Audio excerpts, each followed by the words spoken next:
Before I tell you who I was, let me tell you what you must understand. Glory does not collapse when enemies attack you. It collapses when you begin believing it belongs to you. I am Napoleon Bonaparte, and I am not here to impress you with victories. I am here to warn you about success.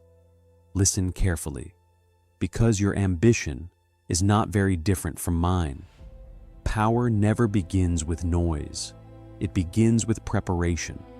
Before a man conquers nations, he must first conquer skill.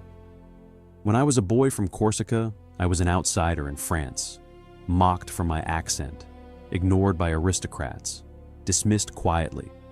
I did not argue. I studied artillery. While others chased status, I mastered angles, timing, logistics, mathematics.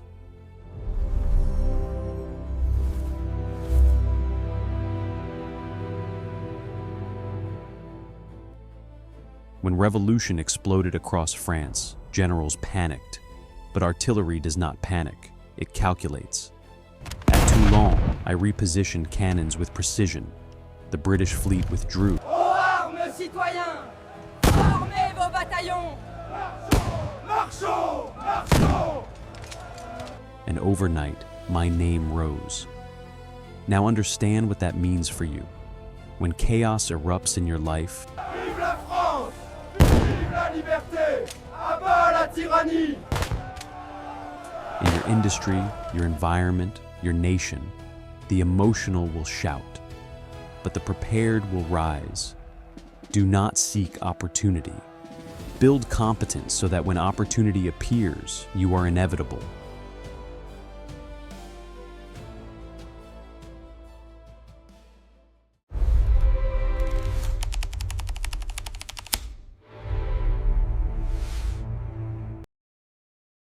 People do not follow potential, they follow movement.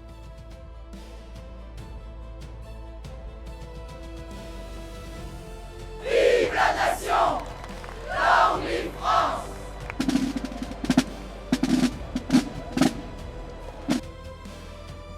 When I took command of the army of Italy, they were starving, poorly clothed, undervalued, but I moved fast, faster than Austria could adapt. I divided their forces before they could unite. Victory after victory followed, and something subtle happened. The soldiers stopped asking if we would win. They began asking where next.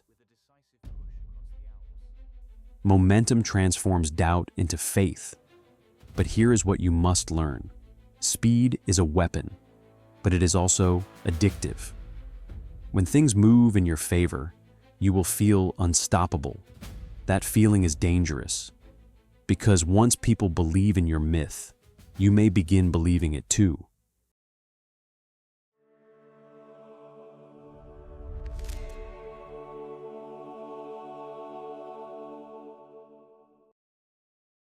Ambition rarely announces itself as greed. It disguises itself as responsibility. France was unstable, weak leadership, political decay. So I staged a coup, not loudly, strategically.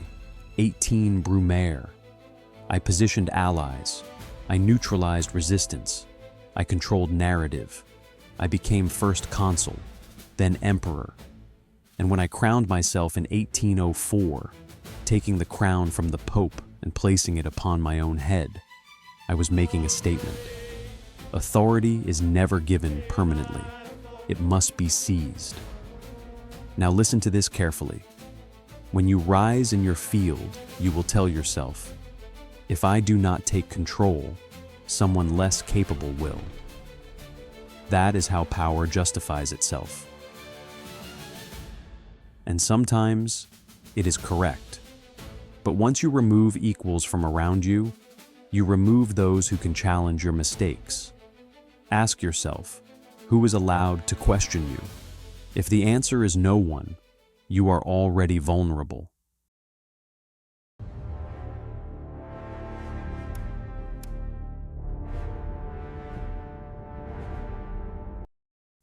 My greatest victory was Austerlitz.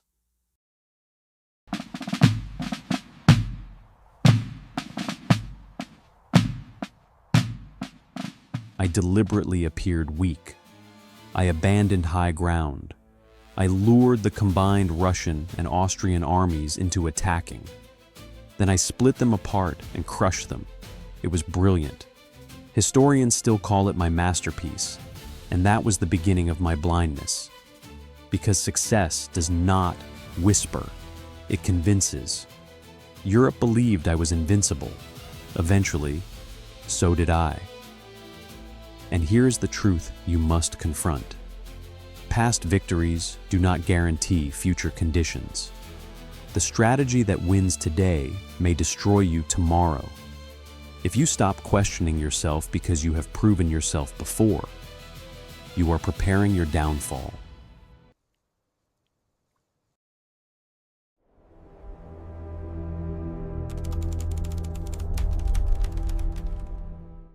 Never fight a war on terrain your enemy is willing to destroy. I marched into Russia with over 600,000 men, the largest army Europe had ever assembled. I believed scale ensured dominance, but Russia retreated. They burned their own cities.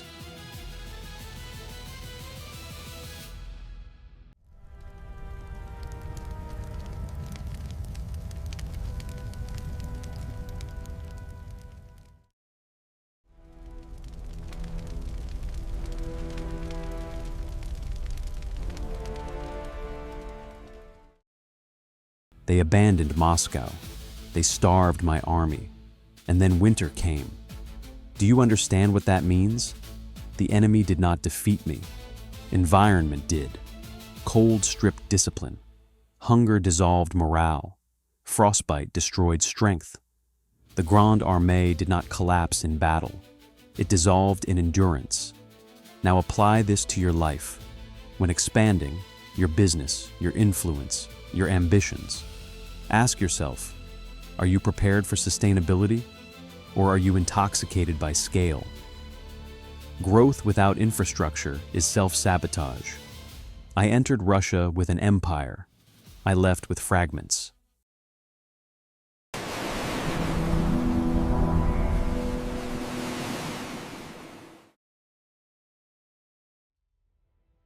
After Russia, Europe sensed weakness.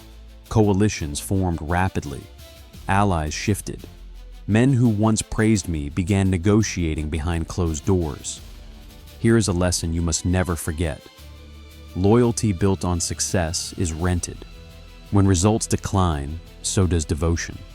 If people follow you only because you are winning, prepare for isolation when you lose. At Leipzig, I was overwhelmed. At Paris, abandoned. I abdicated, exiled to Elba, an emperor reduced to an island. And yet, I returned, because ambition rarely accepts silence.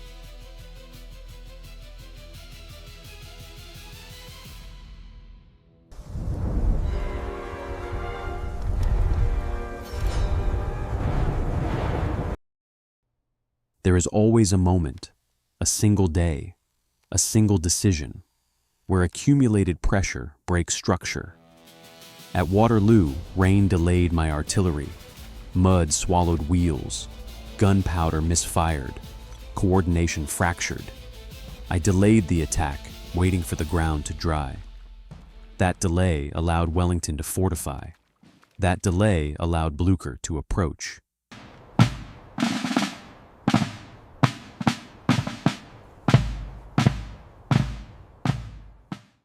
And for the first time in years, I misjudged timing.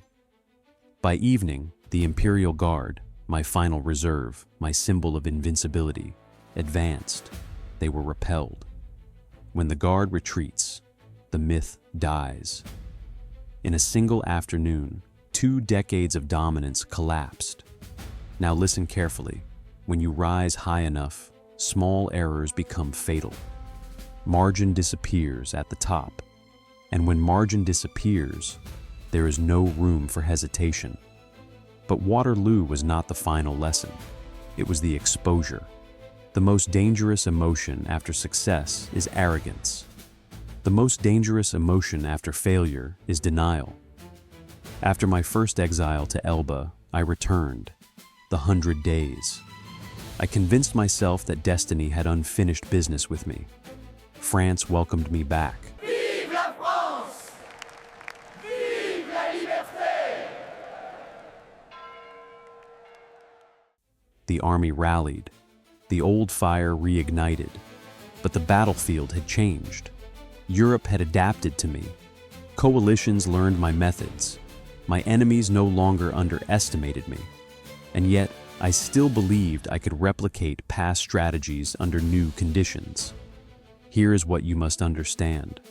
Adaptation is not optional. If the environment changes and you do not, your confidence becomes your weakness. Ask yourself, are you solving today's reality or replaying yesterday's victories? I walked into Waterloo carrying the weight of my legend. But legends do not adjust. Leaders must. After Waterloo, there was no negotiation, no second return, no rally. I surrendered to the British, exiled again. This time not to Elba, close to Europe, but to St. Helena, a remote island in the Atlantic. No armies, no politics, no influence, only distance. And something far more difficult than defeat awaited me there. Silence. When you lose power, something terrifying happens. You discover whether people respected you or feared you. Letters slow, visitors disappear. The world moves on. And then you face a question you may never have asked yourself while rising. If the throne is removed, who remains? If the title is gone, what identity survives? Most men never prepare for life after dominance. And so when dominance ends, they collapse internally. Build something within you that power cannot take. Because power always leaves eventually. On St. Helena, time became my greatest teacher. Not strategy, not war, not ambition, time. And time strips illusion. Here is what glory never tells you. It isolates you at the top. It magnifies your errors. It attracts loyalty that depends on your success. It tempts you to believe you are permanent. But nothing built on dominance alone survives history unchanged. Let me narrow this for you. If you build your career on performance alone, one failure will shake you. If you build your influence on momentum alone, one slowdown will expose you. If you build your identity on winning alone, one defeat will break you. Victory must not be your foundation. It must be your outcome. I reshaped Europe. I modernized law. I reformed administration. I inspired nations. But history does not remember me only for my victories. It remembers my fall equally. That is the fragility of glory. It shines brightly, and then it demands payment. So before you chase your empire, whatever form it takes, ask yourself, what sustains you when applause fades? What stabilizes you when power shifts? What remains when momentum stops? I touched glory. I commanded millions. I dictated the fate of continents. And I learned glory is not ownership. It is stewardship. And stewardship expires. I am Napoleon Bonaparte. I rose from obscurity. I mastered Europe. I was defeated. I was exiled. And if my life offers you anything of value, let it be this. Rise with discipline. Lead with adaptability. Win with awareness. And never confuse height with permanence. Because the higher you climb, the thinner the ice becomes. Glory is dazzling, but it is fragile. And fragility is what history remembers most.